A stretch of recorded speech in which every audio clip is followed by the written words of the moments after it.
Caballero, manita. Como dice Aaron, no somos de Santiago, pero somos caballeros. Somos caballeros.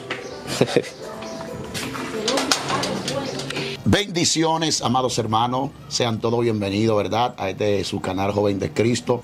Hoy tenemos lo que es una dinámica, relajado. Y queremos abordar un tema, Jairo y mi hermana Giselle, de lo que es la formación de un ministerio, el sostenimiento de un ministerio, el crecimiento y cómo podemos destacar nuestro ministerio en medio de los tiempos difíciles. Así que Dios le bendiga a su hermano Aarón Polanco de este lado. Amén, su hermana Giselle de los Santos, es una bendición poder estar aquí para compartir con todos ustedes, agradecida del Creador porque nos ha regalado un día nuevo y es un motivo para agradecer su fidelidad y su misericordia para con todos nosotros. Amén, amén, Dios le bendiga. Me presento, mi nombre es Jairo Fabián y ya ustedes saben, mis hermanos, estamos aquí que vamos a compartir un poderoso contenido, fluido, hablando entre nosotros acerca de lo que es el ministerio, las cosas que uno pasa como ministro y el valor y el precio que conlleva tener un ministerio. Aaron, hay personas que creen que tener un ministerio, que tener un llamado, que ejercer un don, mi hermana Giselle, o un funcionamiento dentro del cuerpo de Cristo es algo fácil. Vemos lo lindo que fluye una persona, Giselle, lo lindo que fluye un ministro, una ministra, pero hay un trasfondo detrás de todo eso que lo vamos a conocer hoy. Amén. Manita Giselle, ¿qué tú nos puedes aportar acerca de lo que es un ministerio y el funcionamiento y lo efectivo que es un ministerio? Bueno, un ministerio es algo que el Creador pues nos entrega para ejercer una asignación especial en la tierra. Podemos ver que todo aquel que es señalado por el cielo para ser usado por el Señor tiene grandes guerras, grandes persecuciones. Tú vivirás tranquilo hasta el día en que Dios pues active ese ministerio que te ha entregado en tus manos. Por eso es que vemos que hay gente que antes de nacer ha tenido grandes luchas, grandes batallas. Satanás ha querido que te aborten aún en el vientre, pero tenemos que saber que cuando Dios tiene propósito contigo, ningún diablo puede detener eso.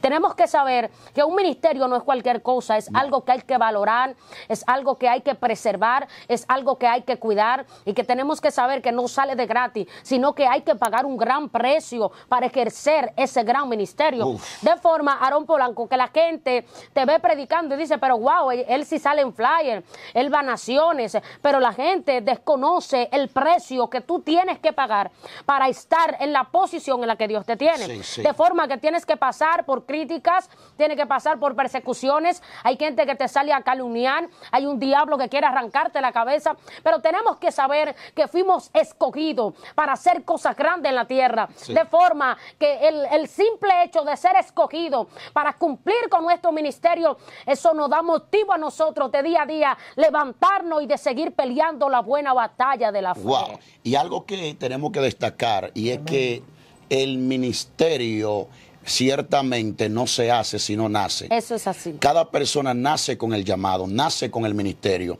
Lo que nos resta es lo siguiente: saber, descubrir de parte de Dios cuál es el llamado del ministerio que tenemos.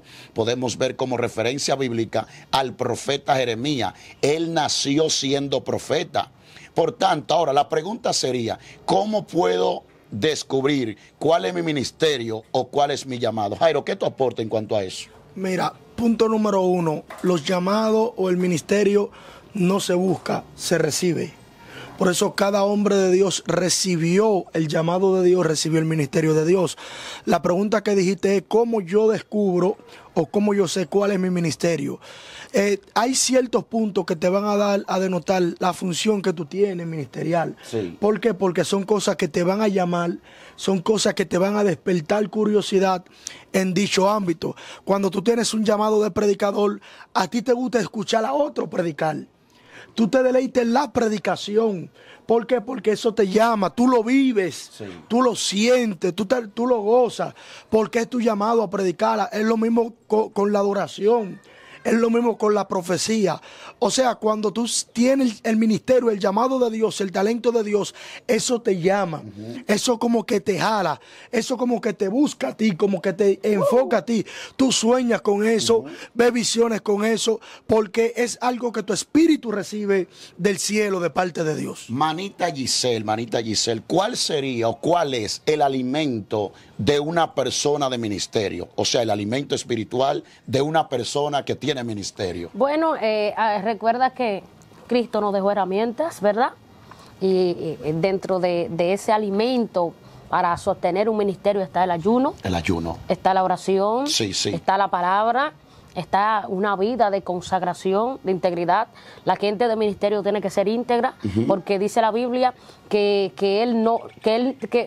todo aquel que fue llamado por él necesita estar limpio para ser usado. O sea, un vaso de honra necesita estar limpio para recibir la unción, para recibir lo nuevo de Dios. De forma, Aarón Polanco, que hoy en día podemos ver que hay mucho ministerio en el suelo por causa de que se han descuidado.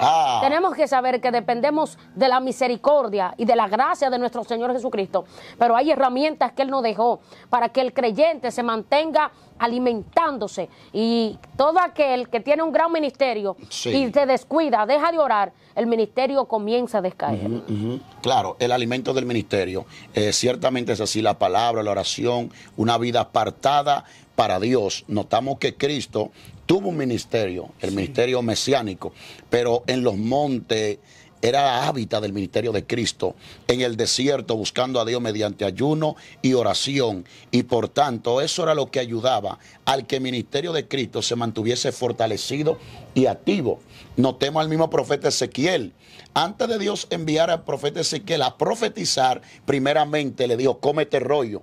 Lo capacitó. Lo capacitó, manito Jairo, porque tenemos personas que no están alimentando el ministerio, por tanto, el ministerio no puede estallar, el ministerio no puede trascender. Necesitamos alimentar el ministerio para que el ministerio esté 100% ejercitado. Sí, es algo interesante lo que tú hablaste, y cuando hablaste de Ezequiel me conectaste con algo, porque vemos que la estructuración ministerial en la vida de Ezequiel tiene varios componentes importantes. Punto número 1, dice Ezequiel que el Espíritu entró sobre él y afirmó sus pies. O sea, no puede haber firmeza ministerial si no está el Espíritu de Dios dentro de la persona que esté ejerciendo dicho ministerio. Por eso tenemos ministerios que están en una decadencia espiritual, que en vez de crecer día a día están menguando espiritualmente, que en vez de manifestar algo nuevo, algo fresco de parte de Dios, vienen con revelaciones viejas, con cosas viejas, con implementaciones viejas, y como que no trascienden espiritualmente. ¿Por qué? Porque el Espíritu ya no está haciendo el funcionamiento necesario en dicho ministerio, porque se desconectaron. Punto número 2, vemos que el Señor le dice, hijo de hombre, come lo que está delante de ti. Cómete el lo rollo. cual era un rollo que estaba escrito por dentro y por fuera. Dice que este hombre se come el rollo, y dice que en su boca era amarga, era dulce como la miel, pero en su vientre era amargo, dando a entender la responsabilidad que tiene un ministerio. Cuando una persona ejerce un ministerio, cuando habla la palabra, cuando predica la palabra, cuando enseña la palabra, es algo dulce. Es deleitoso usted enseñar la palabra, predicar la palabra, revelar la palabra, pero al momento de usted vivir la palabra, de digerir esa palabra que tú estás hablando, es amargo. ¿Por qué? Porque tienes que pasar proceso, batalla, dificultad. ¿Para qué? Para que esa palabra salga alineada, para que esa palabra salga con un peso espiritual. Nosotros decimos, wow, qué ministerio tuvo Ezequiel. Vio visiones de Jehová, vio visiones raras y espantosas, vio querubines, vio seres de fuego, vio seres con ruedas, con llantas. Vemos el desempeño que tuvo Ezequiel, pero no vemos el trasfondo amargo que vivió Ezequiel. Lo vivió. Un hombre que Dios le tuvo que matar a su mujer para poder vivir un mensaje. Y es lo que está pasando. Queremos nosotros los beneficios del ministerio, pero no queremos la amargura que trae el ministerio. El ministro tiene que pasar hambre, tiene que pasar escasez, pasa crisis, pasa aflicción. El ministro se enferma. Hay personas que creen que el ministro es de hierro, que el ministro no se enferma, que el ministro no pasa tempestad, el ministro se moja en aguacero, el ministro se le rompe los zapatos. el ministro tiene que dejar a su familia arriesgando su vida para llevar un mensaje de parte de Dios, dejando su comodidad para ir a lugares vulnerables, a llevar una palabra de parte de Dios. O sea, que vive momentos amargos, momentos de desprecio, gente que no valora la palabra que tú le traes de parte de Dios, gente que desechan el llamado, que utilizan tus dones, que dice, ven, predícanos. Cuando tú predicas ya, no le importa si tú te vas a pie, no le importa con quién tú te vayas, no le importa si tienes que caminar kilómetros a pie. ¿Para qué? No te buscan una comodidad, no te buscan alguien con un motor, aunque sea que te lleven a una salida. Ellos lo que le importan que tú le lleves una palabra, que le lleves un mensaje. Ya me trajiste el mensaje y ya. Son personas que no le ponen atención al depósito que el hombre de Dios trae. Y esto hay que hablarlo hoy en día. Hay personas que no le ponen atención a lo que el hombre trae. Ese hombre se sacrificó por traerte una palabra. Ese hombre dejó a su hijo, dejó a su familia, dejó su comodidad para traerte una palabra. Entonces, yo he entendido en el transcurso del tiempo que los depósitos se honran. Así es. Tú tienes que honrar ese depósito que ese hombre de Dios trae. Esa movida que hizo ese hombre de Dios, ese trayecto que recogió ese hombre de Dios para traerte una palabra fresca de parte de Dios. ¿Qué aporta Giselle? Y ahí él me conecta con algo. Fíjate que cuando Jesús sana a la guerrera que se llamaba Tabita, la mujer que era bondadosa, que el día que muere, alabado sea el Señor, todo el mundo estaba lamentándose por causa de sus buenas obras. Vemos que esta mujer, después que es levantada de la muerte, entonces le sirve al profeta que la levanta de su enfermedad. Entonces, ¿cómo así? Porque tú eres ministro, hay que servirte, hay que tratarte bien. No, pero tú tienes que saber que la unción que tú no honras, tú no calificas para recibir de ella. Hay gente que no entienden eso, claro. Lo cuestionan. Entonces, el hombre de Dios, siempre en la Biblia, tú te das cuenta que todo el que recibía le daba un buen trato. Por ejemplo, ahí está la mujer importante, la tsunamita. Esta mujer dijo, a este hombre hay que acomodarlo, a este hombre hay que buscarle una cama, hay que buscarle una lámpara, hay que prepararle una buena mesa, para que cuando él pase por aquí esté cómodo, de forma que, claro, que cuando tú honras un ministerio, tú estás honrando a Dios y eres bendecido por medio de eso. Pero entonces hay muchos ministros que sufren mucho maltrato, mucho menosprecio, porque hay gente que para creer en ti tiene que ver lo que tú portas. El simple hecho de yo portar una palabra que viene de parte del cielo, yo califico para ser honrada por quien me invita a una congregación. Pero el pueblo carece de ese nivel de conocimiento. Claro, el nivel de honra, no conocen la honra. Y cuando uno presenta esa parte, el nivel de honra, muchos creen que uno anda buscando altura. Pero no, nota que Cristo dice que en la casa donde ustedes le den apertura, la paz que anda con ustedes posará sobre aquella casa. Y quien le da un vaso de agua a un profeta, recompensa de profeta recibirá. O sea, la Biblia está siendo claro y específico. Y tenemos un pueblo que desconoce la bendición que obtiene cuando honra a un hombre y una mujer de Dios. Notemos que dice el autor de los Hebreos, manita Giselle. Dice que los antiguos eran tan hospedadores que hospedaron ángeles pensando que eran hombres. Está hablando de Abraham, cuando recibió una visita angelical, que en el principio pensaba que eran varones comunes y corrientes. Y la gente desconoce el nivel de gloria que puede posar para con ellos. Ejemplo, Lucas 24.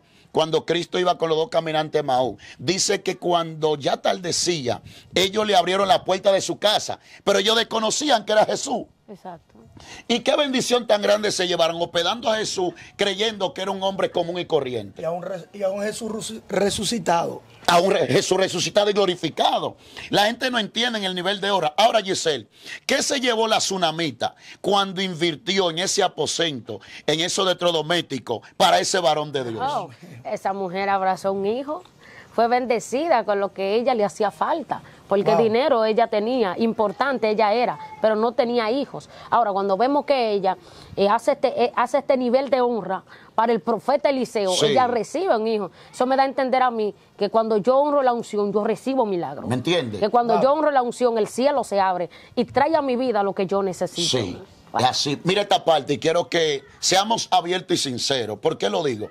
A veces las personas que desconocen a uno de manera directa y personal, muchos pueden llegar a pensar que uno de una cúspide o que viene de una familia de renombre, o sea, pudiente. Pero nosotros somos personas sencillas que hemos ido escalando paso a paso y hemos creído en el llamado que Dios nos ha hecho. Por ejemplo, Aarón de manera personal, en lo vulnerable. Un ministro vulnerable, Aarón Polanco. En mi principio, yo pasé mucha hambre por el llamado. Wow. Wow. Oye esto, en mi principio pasé mucha escasez por el llamado, creyéndole al llamado, porque hay compromiso secular que tú tienes que dejar y pasar por alto, contar de atender y darle peso al llamado. Así es. Segundo, yo recuerdo que yo no tenía ni una motocicleta y yo me trasladaba 4 a 5 kilómetros caminando aún por los montes para trasladarme y llevar el mensaje. Nadie conoció esa parte, ¿me entiendes? Pero siempre le creí a Dios, creí que había algo en mí, aunque muchos tal vez lo desconocían. Y al pasar de los tiempos, he podido ver la escala ministerial que el Señor me ha permitido alcanzar. O sea, todo no ha sido color de rosa. Claro que no. Mi hermana Giselle le hemos invitado anteriormente y llegaba en su Tú pasolita. sabes las veces que yo me mojé. Desata eso, Que el Marita. salón se me iba en la pasola. Alabado sea Dios. Giselle tiene una pasola. Claro, Oye. claro que sí. Dios mío, Claro que Giselle. sí. Yo sabía ir al aguacate de la Hacienda Estrella en esa pasola. Y la gente Pero me era- decía, era 4 tiempos, usted era no, bueno. usted no teme, pero yo le digo, no. Yo tengo que pagarle el precio al ¿Me Señor. entiende? Porque para llegar a ser grande, primero se tiene que ser pequeño. Entonces, ese es el detalle, Aarón. Yo me peinaba muy bonita, me Sí. tiraba un flow. Y cuando yo me apiaba de mi pasola, la gente decía, pero ¿usted llegó ahí? Le digo, sí, yo llegué ahí. Humilde, sencilla. Claro, y la gente no lo creía, ¿me entiendes? Pero hoy damos gloria a Dios que llegamos enjifetados, la gloria cosa sea ha de Dios. cambiado. ¿Tú me entiendes? Fue un Porque es que Dios es proceso. bueno. Dios es bueno, y te digo la verdad, uno se ve en momentos difíciles. Hay en ocasiones que tú quemas unos zapatos porque no tienes otro. Ay, sí. En ocasiones que tú quemaste muchos Dilo al vestidos paso, porque no Giselle. tienes otro. Dilo al paso, Giselle. Alabado sea Que a mí me Dios. ha pasado bastante. Claro, y cuando tú tienes que entregar tu ayuno con masita y refresco, eso nadie lo ve, ¿Tú pero me la entiendes? gente ve los flyers, la gente ve que Dios te eleva, pero la gente desconoce el precio que tú has pagado para estar ahí, Wow. las lágrimas que has tenido que lanzar para no soltarlo todo y salir corriendo, los momentos que te menosprecian porque tú hablaste como una niña en un altar, Exacto. pero cuando la gente ve el móvil dice, wow, es chiquita. Habla como una niña, pero Dios se mueve. Sí. Lo menosprecio cuando tú llegabas, que te decían, así es que usted va a predicar. Porque eso nadie lo conoce de ti. La gente solo ve, wow, esa mujer está tirando pinta hoy, qué zapato tiene, Sí. qué vestido tiene. Wow, mira qué bonita Dios la tiene, pero la gente desconoce los momentos de lágrimas, los momentos de escasez, los momentos donde no había para tú comerte un picapollo. Pero tenemos que saber que todas esas cosas son las que nos califican. Sí, sí, sí. Y tenemos que pasar por ahí para en un momento determinado ser bendecidos por el Creador. Wow, tremendo. Marito Jairo, tu estado de vulnerabilidad como ministro. Oh, mucho. Yo recuerdo que el primer ayuno largo que yo hice, yo le entregué con 2 panes. Aleluya. 2 panes vacíos. El primer ayuno largo que yo hice, lo recuerdo. Gloria a Dios. Han sido muchos momentos de aguacero, momentos de tempestad, momentos de tribulación.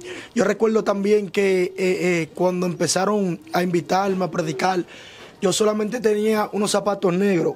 Y estos zapatos yo le decía los 4x4. 4x4. ¿Por qué, Jairo? Porque eran a todo terreno. Yo me lo ponía por la mañana para ir para la escuela. Me lo ponía por la noche para ir para la iglesia. Me lo ponía para salir, me lo ponía para predicar. Eran unos zapatos negros que ya no le cabía un coquí más por los lados. Entonces yo recuerdo que yo en una congregación, en una iglesia, zapateé. Y cuando zapateé, como que el coquí... Se despegó. ¿Y cómo lo hiciste, Jairo? Usted sabe que, tú sabes, Aarón, que uno como predicador tiene su truquito de uno disimular y esconder. A mí me tú pasó lo sabes. similar. A mí se me pegaron 2 zapatos en una actividad. Unos zapatos que me regalaron que estaban tostados ya, que estaban como pasados de tiempo. Y me dio una actividad, Giselle. Pero yo estaba cantando un coro, era. Los zapatos se me despegaron la suela. Entonces yo lo que hice es que disimulé que estaba bajo la unción y pisé el pie fino y que lo estaba arrastrando. Hasta que me corrí ahí por un por una multitud y me le fui, muchacho. No, pero no ha pasado muchas cosas Sí, realmente. sí, uno ha pasado cosas fuertes, momentos, oye, sumamente difíciles. Yo recuerdo una vez también que yo estaba aprendiendo a manejar motor. Sí. Y un ministro muy de Dios y usado por Dios, en esos días me hubiera cedido un motor que era de él. Y yo andaba en ese motor, y cuando yo andaba en ese motor, recuerdo que iba para Pantoja a predicar. Sí. Entonces yo no sabía manobrear bien en el motor, pero tenía que tener la ubicación porque yo no sabía dónde era la actividad. Ay, y en lo no que va. estoy manobreando con el motor, la ubicación, me di un estrellón, me caí en esa actividad. Y a mí me hicieron una reunión en la calle. Varón, ¿qué fue? Y yo en el piso tirado con el motor arriba así. Ya usted sabe, Tremendo. hermano. Y yo hasta desbaraté ese motor. Ese motor era de un hermano y yo lo desbaraté de tanto que me caí. Lo que pasa un ministro detrás de cámara. Eso, yo tuve que predicar con el pantalón roto ahí y sacudíme. Tuve que escondérselo al ministro, decirle, no, tú sabes, hubo un pequeño percance. Dios mío, tuviste que ingeniártela. Aleluya. Hablando ahora acerca, Giselle, de la primera vez como ministro de Dios que nos tocó nuestro primer mensaje. ¿Tú te acuerdas? Ah, claro que sí. Tenía 14 años cuando prediqué. Cuéntame tu experiencia. Me tocó en mi iglesia. ¿Sabes? Eso de cuando uno tiene un ministerio, cómo uno se da cuenta. Mira, yo sabía que yo iba a ser predicadora porque yo vivía eso. A mí me encantaba. Y fíjate que antes yo adoraba mucho, a mí me invitaba mucho a adorar, pero yo amaba ser una predicadora. Ok. Ese día me dijeron, tiene su primer mensaje en la iglesia, le toca un martes. Había mucho nervio, pero mira, Dios lo hizo para su gloria. Ese día yo temblé, pero ¿Y tú recuerdas de qué tú predicaste, Giselle? bueno, no me acuerdo, no me acuerdo de qué yo ministré, pero sí sé que me fue muy bien. Ahora, el primer mensaje de Aarón Polanco. Muchacho. Aarón, ¿tú recuerdas cómo tú te preparaste? ¿Cómo fue ese primer mensaje? Manito, mi primer mensaje fue en el libro de los jueces, capítulo 6, capítulo 7. Gedeón. De los 300 de Gedeón. Amados hermanos, yo ayuné, lloré, pero cuando me entregaron ese micrófono, yo sentí que me pusieron fue una patana de blue encima. Oye, yo no me podía mover, Jairo. Los sudores. Eran como gotas Wow. de sangre. Yo estaba encerrado, yo no sabía qué decir en el momento, porque los nervios te traicionan. Y eso se va superando a base de práctica, de oportunidades y oportunidades. Por eso, esto lo testificamos. ¿Sabe por qué, Giselle? Porque tal vez hoy hemos adquirido de parte de Dios más soltura, pero lo que hace el maestro, ¿qué es? Ese es lo que hace el maestro, es la enseñanza, práctica. la práctica. ¿Verdad que sí? Entonces, al pasar de los tiempos, así fuimos madurando. Y mi primer mensaje fue de mucho nervio, no pude fluir. No sé cuántos minutos duré, yo lo que quería era entregar. Pero a la vez, eso nos sirvió de experiencia para hoy certificarle a esa nueva generación que está surgiendo a nivel ministerial y de llamado, para que se esfuerce, manito Jairo. Así es. Así Ahora, la primera vez que nos tocó lidiar con demonios, de manera particular, Jairo, ¿tú recuerdas? Sí, yo me acuerdo la primera vez. Yo me acuerdo que la primera vez, pues yo soñaba con eso.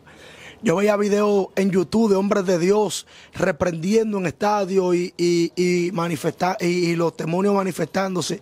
Y yo anhelaba eso, yo soñaba con eso. Y yo recuerdo que en Herrera había una campaña.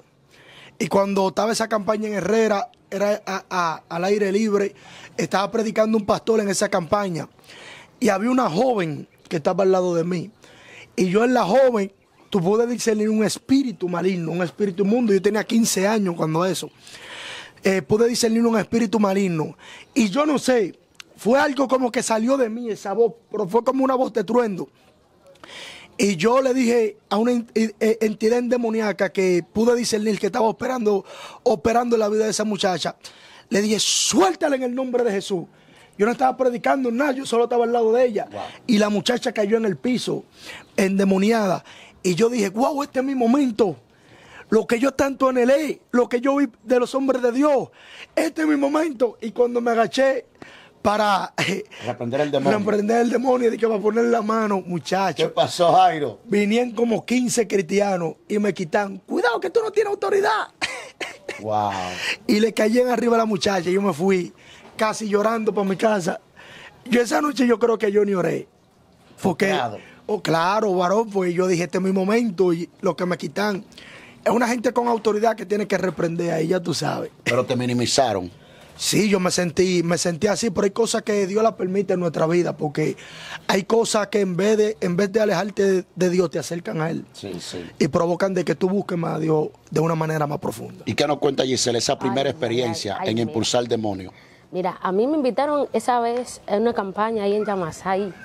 Cuando yo voy, bueno, pasan los amigos adelante y yo comienzo a orar por cada uno. Bueno, hay una joven que cae endemoniada y cuando cae al piso, yo le digo, suéltala. Y el demonio habla, no me voy. ¡Ay! Yo comencé a sudar, yo miré la puerta, digo, bueno, si se revoltea y comienza a tirar golpes, salgo corriendo. Y cada vez que la muchacha me hablaba, yo lo que quería era mandarme. Por causa de que yo lo que tenía era miedo cuando tuve la primera experiencia viendo un espíritu en un cuerpo. Y la joven se revolteaba de allá para acá. Y yo, déjala libre, sal fuera. En el nombre de Jesús te va, espíritu inmundo. Y la joven, no me voy, no me voy. Y ya tú sabes, Aarón, que yo sudando, digo, bueno, va, ¿qué va a pasar hoy? Hasta que en una le dije, en el nombre de Jesús, es una mujer de Dios que te está hablando. Wow. Abandona ese cuerpo. Ahí mismo el espíritu soltó la joven. Pero fue una experiencia que me puso a sudar. Incluso esa noche llegué a la casa y no podía dormir. Le dije, mami, ¿quieres que duerma contigo hoy? Pero estaba atemorizada. te digo que hasta que después me fui acostumbrando, fui entrando en mi área ahí. Y cuando yo veía que un demonio se manifestaba para mí era un gozo. Y ya no había ese miedo, ya no hay ese temor. Porque es que a lo primero uno como que queda como frustrado, en shock. Digo, wow, uno lo desea, uno lo anhela, pero cuando lo ve como que, ay, dice, wow, pero Señor, Dios mío, tengo miedo. Wow, tremendo. Y la primera experiencia de Aarón Polanco. Bueno, yo recordando la primera vez que tuve experiencia de impulsar un demonio, yo estaba en un retiro y allí había una nueva creyente, una dama, y se endemonió. Y yo recuerdo que el demonio decía, a mí me envió fulano de tal, mencionaba el nombre, que me reservo el nombre. Por ese fulano de tal era uno de los hechiceros que se encontraba como a 8 kilómetros del lugar. Oye, a mí me envió fulano de tal. Pero como tú decías, a veces uno creció viendo videos de Randy Island, todo es hombre de Dios. Y yo recuerdo el video de Randy Island, alguien me está persiguiendo, donde él testificaba de una mujer endemoniada que hacía resistencia, de que yo tengo mucho, yo soy fuerte y nadie puede conmigo. Y yo digo, en el nombre del Cristo que yo predico desde hace 17 años, 16 años que tengo, sal de ella. Y recordé ese momento y dije yo, no me importa quién te haya enviado, en el nombre de Cristo te ordeno que salga. Y ahí el demonio abandonó el cuerpo, pero también ahí tuve una experiencia que realmente existen las enviaciones de la tiniebla. Y entrando ahora en esta parte final, ¿cómo un ministerio puede ser sostenible en el tiempo? Reitero, ¿en qué ámbitos? Somos testigos de personas que han fluido, han despertado, y terrible, pero al pasar de los tiempos, mi hermana Giselle, mi hermano Jairo, ya esos ministerios no están. Sí. ¿Por qué esos ministerios se esfuman y por qué otros al pasar de los tiempos se mantienen? Como también somos testigos de eso. ¿Quién responde a esta pregunta? Dale, Jairo. Fuego. Bueno, lo que le da sostenibilidad a un ministerio es la palabra. La palabra. La palabra es lo que sostiene un ministerio. Si un ministerio no está acompañado de la palabra, del fluir de la palabra de Dios, el ministerio no es sostenible, es un ministerio desechable. Sí. Es un ministerio donde van a utilizar los dones de dicho ministerio, pero no va a tener como un peso espiritual. O sea, lo que le da peso espiritual a un ministerio es el fluir de la palabra de Dios.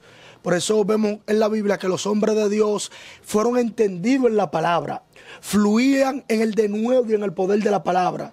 Pedro, en el comienzo de su ministerio, él comenzó fluyendo en la palabra. Sí. Y vemos la sostenibilidad del ministerio de Pedro.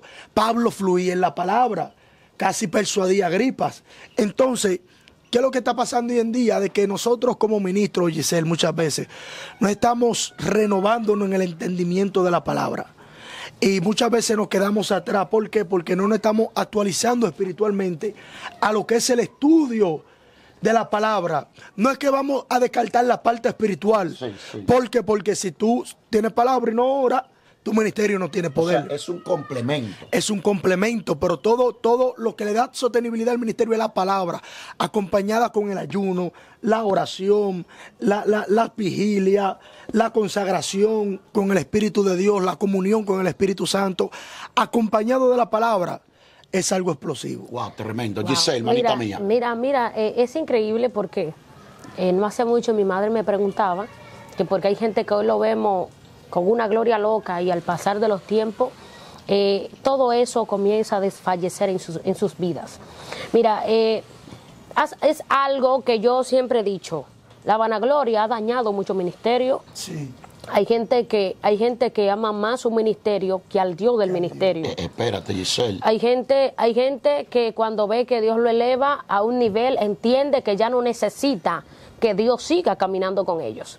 Entonces es ahí cuando Dios permite que se vean en decadencia, sí, y que entiendan que si hoy en día ellos han podido llegar donde están, es gracias a Dios. Aleluya. De forma que hoy en día Dios mismo se está encargando de destituir a muchos ministerios porque se han tomado la gloria. Ay. Y hoy han entendido que lo que ellos son no es por causa de un Dios poderoso, sino por causa de ellos. Wow, y esa es una de las cosas que ha hecho que muchos comenzaron en el espíritu y hoy estén terminando en la carne. Sí. Ahora, también tenemos que saber, Aarón, que hay un diablo que no está jugando a ser diablo. Ok. Y tú tienes que saber que cuando Isaías lo describe, Isaías dice que convirtió ciudades en desierto y que asoló sus ciudades. Hoy en día hay ministerios convertidos en desierto porque Satanás los ha asolado y también los ha metido en las cárceles. Dice la Biblia que él a quien encierra en la cárcel no le abre la puerta. Y hoy en día hay ministerios que han sido asolados y han sido convertidos en desierto. ¿Por qué a Satanás le interesa convertir un ministerio en un desierto? Porque cuando tú eres un desierto, tú no eres habitable. Tú no puedes ser respuesta de Dios para nadie. Nadie irá donde ti a buscar una oración porque eres un desierto, ¿cierto? Entonces, hoy en día hay muchos ministerios que han desfallecido porque Satanás los ha asolado y los ha convertido en desierto. Excelente respuesta de ambos. Ciertamente ha sido así. Algunos porque se han descuidado y el enemigo le ha sacado ventaja. Exacto. Y otros porque no están sostenibles en la palabra del Señor. Sí. Y otro punto también, como tú decías, el ego. Cuando comienzo a depender de mi yo, de creer que todo lo puedo hacer, que ya tengo la destreza y no entiendo que el fundamento es el Señor. Y algo que podemos ver en los apóstoles, según Hechos capítulo 6, verso 4, y es que ellos dijeron, nosotros persistiremos en la oración y en el ministerio de la palabra. O sea, esa era la base fundamental del ministerio de los apóstoles. Y por eso al pasar de los tiempos ellos siempre mantenían esa esencia. Así es. No sé qué última parte ustedes quieren aportar para ese pueblo, pero creo que hemos sido corazón abierto, ¿verdad? De hablar acerca de lo que es este maravilloso tema de la formación, el proceso, la vulnerabilidad muchas veces que llega en la vida de un ministro y cómo superar todo esto. Dile la parte final, manito Jairo. La parte final es la siguiente. Si tienes un llamado, un ministerio de parte de Dios, ejércelo. Cumple con tu llamado, cumple tu ministerio. Pedro dice, el don que cada uno recibió, ministreselo a los demás. Recuerda que el ministro no está llamado a ser servido, está llamado a servir a los demás, a contribuir con los demás, a colaborar con los demás y a poner sus dones en disposiciones de otro. Así que en esta hora levántate en el poder del Espíritu, que hay un llamado especial de parte de Dios para tu vida. Dios te bendiga y Dios te guarde. Manita Giselle, dale lo último a ese público de parte de Dios. Obra de evangelista, cumple tu ministerio, suelta la queja y levántate, que el Señor lo va a seguir haciendo. Wow, tremendo, tremendo, poderoso contenido. Yo sé que este contenido está siendo de gran bendición para tu vida, así que suscríbete y también deja en la caja de comentarios qué tal te ha parecido este poderoso encuentro y si te gustaría una siguiente parte adjunto de estos hermanos, si Dios lo permite, en este mismo lugar. Dios te bendiga y será hasta una próxima.